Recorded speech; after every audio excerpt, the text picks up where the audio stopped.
কালীপুজোর রাতে তরুণীকে কটূক্তি ও তার চিকিৎসক দাদাকে মারধরের ঘটনায় চাঞ্চল্য ছড়ায় উত্তর চব্বিশ পরগনা জেলার গাইঘাটা থানার চাঁদপাড়া এলাকায়। ঘটনায় অভিযুক্ত 4 জনকে গ্রেফতার করেছে গাইঘাটা থানার পুলিশ। শুক্রবার আক্রান্ত চিকিৎসকের বাড়িতে যান বনগাঁ দক্ষিণ বিধানসভার বিধায়ক স্বপন মজুমদার। এদিন সকালে চিকিৎসকের চাঁদপাড়ার বাড়িতে পৌঁছান তিনি। এরপর চিকিৎসকের সঙ্গে দীর্ঘক্ষণ কথা বলেন বিধায়ক। বিজেপি বিধায়ক স্বপন মজুমদারের দাবি, ঘটনায় অভিযুক্ত যুবকেরা এলাকায় তৃণমূল কর্মী বলে পরিচিত।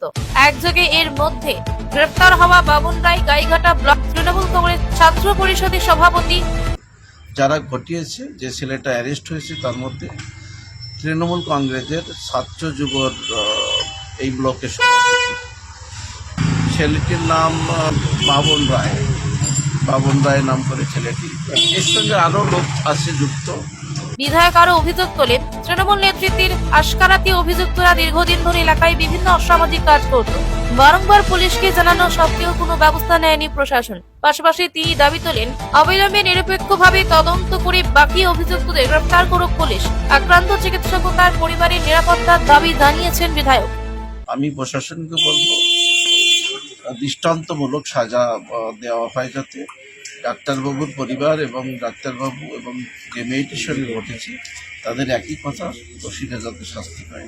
এদের মূল আসামি তো বুধ হ্যান্ডেল করছে বিষয়টাকে। বুধ স্পটে ছিল, আমি খবর পেয়েছি।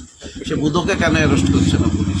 একজন সিভিক পুলিশ ছিল, আর একজনের চেন ছিঁড়ে নিয়েছে, তাকে মেরেছে বেধড়কভাবে। সিভিক পুলিশ অ্যারেস্ট হয়নি কেন? প্রশাসন তাদের মধ্যেই রক্ষকই ভক্ষক হয়ে রয়েছে, তো কি করে হবে?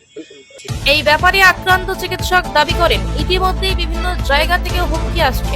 তাকেও তার পরিবারকে মিথ্যা মামলার ভয় দেখানো হচ্ছে, যে কারণে নিরাপত্তাহীনতায় ভুগছেন চিকিৎসক ও তার পরিবার। ভয় তো থাকবেই, ভয়টা তো স্বাভাবিক। ভয়, আমার পরিবার থাকে এখানে, আমার কাজের সূত্রে এখানে আসা হয়। অনেক ক্ষেত্রে আমরা দেখছি যে মিথ্যা অভিযোগ দেবে, সেরকম আমাদের হুমকি পেয়েছি যে দেওয়া হবে মিথ্যা অভিযোগ।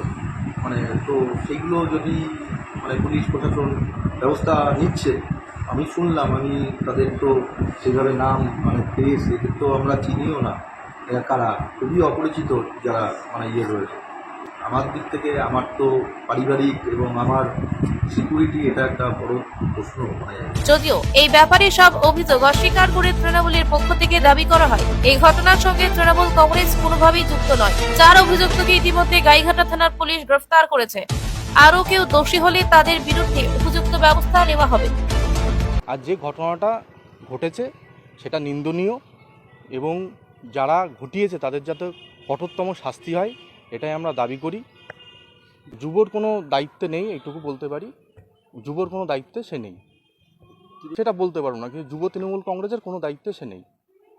এটা বিজেপি শাসিত কোনো রাজ্য না, সেজন্যই ঘটনা যখনই ঘটেছে 4 জন ইতিমধ্যে অ্যারেস্ট হয়েছে। পুলিশ তদন্ত করছে, যারাই দোষী আছে তারা যোগ্য কঠোরতম শাস্তি পাবে।